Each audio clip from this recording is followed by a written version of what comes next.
And for more on the rate cut and the Federal Reserve, I'm now joined by Ryan Patel. He's a global business executive and senior fellow with the Drucker School of Management at Claremont Graduate University. Thanks so much for being with us. Lots to get into, obviously a big day for the U.S. and their economy. First, just your reaction to the decision, and do you agree with the jumbo cut and the timing of it? Why now? Yeah, no, I mean, I think regardless if I agree, I think by the 50 basis points, it's not shocking, but it is needed because you heard Powell say it. They were kind of behind. So technically, if you would have looked at this, it would have been a 25 basis cut in June, and then 25 basis cut here in September, and start to kind of go down that route. And so what is surprising is obviously the reaction after this, right? We are in this position of people are still looking at Jerome Powell talking about stability, price stability, right? So we're still not out of the woods. And he also stated that 50 basis points today doesn't mean that it'll continue to go this way. It still could be paused. There's still a lot of variables on there. So I think the 50 basis points was a reaction to probably a little less than a month ago, where the market, based on some news and jobs numbers and with the inflation being low, was starting to heat up. And I'm not saying there was pressure, but there was obviously pressure to say, well, when is it time to start rate cutting? And it was clear a couple of weeks ago that Jerome Powell came out and said that they were going to do it. And the 50 basis points sends a message, actually, to me. And they've been very conservative this entire time. And then why now? And because the numbers sort of support it, and that they need to catch up too. Yeah, the July jobs report that came out seems to have been critical and changed a lot of people's minds, switching from 25 basis point to suggesting that 50 was the right number. But the fact that they did cut by 50 basis point, does that signal any sort of concern for any imminent weakness in the labor market? Because Powell did say overall, we're close to maximum employment now, the unemployment rate standing at 4.2%. He said that could go to 4.4% by the end of the year, but he also said the economy is quite healthy. GDP for the next quarter looks solid. Pretty resilient. I don't think, and I don't subscribe to where the 50 basis points was, hey, something's wrong with the economy, because the numbers doesn't show that, right? In the last 6 months, look at the consumer pricing index. You can look at certain sectors. It's not all sectors that are down. There are growth, and the GDP, as you mentioned, is growing. I think that the 50 basis points was a reaction to a catch-up, right? And so regardless if someone says that or not or agrees with that, I think the aspect isn't there's something's underneath the line. It's just, okay, now it's time. You can't keep holding in this hold pattern. Otherwise, you are going to push for the landing to be not soft, I guess, is what he would use in his words. So that's how I looked at it. I think it was more of like, well, this is the best that we're going to get with the data. The data's showing it's going the right way, and you have to do something about it. And I think it was like, well, we should have done it a little bit earlier, but we'll play catch up now and do a do-over.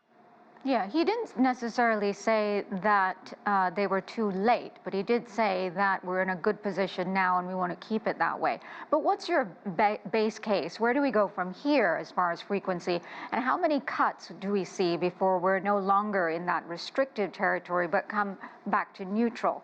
The median initial estimate from the committee that we heard on the Wednesday announcement and remarks was to bring the rate to 4.4% by the end of this year, closer to 3.5% next year.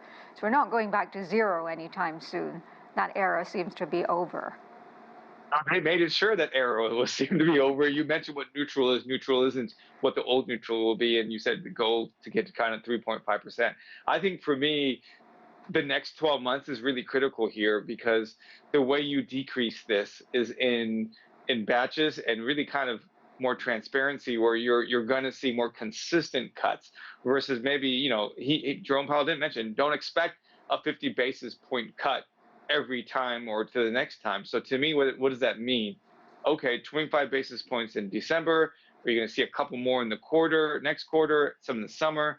But I have a feeling, sometimes, numbers kind of, push that plan to a little bit degree. So it'd be very interesting to see how the Fed reacts to, again, I know he said he wasn't catching up, but it is this number that they're going after. It should decrease faster than it increase. So to me, I want to see the stability of the decreases starting the next time. And I think if they can get a couple here in the next 2-3 meetings, I think it'll paint a really good picture for Wall Street of where the economy is actually going versus maybe some uncertainty that we still have right now as of today.